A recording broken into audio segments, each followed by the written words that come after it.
समोरच आम्ही room book केला होता. रूममध्ये बॅगा वगैरे सगळ्या ठेवल्यात आणि आता आम्ही जेवायला आलोय.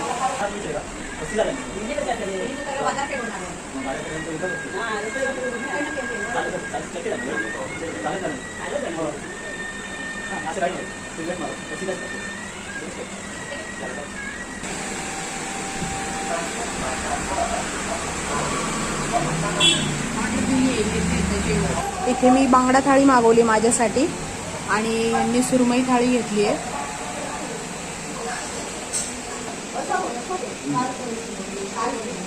छान असा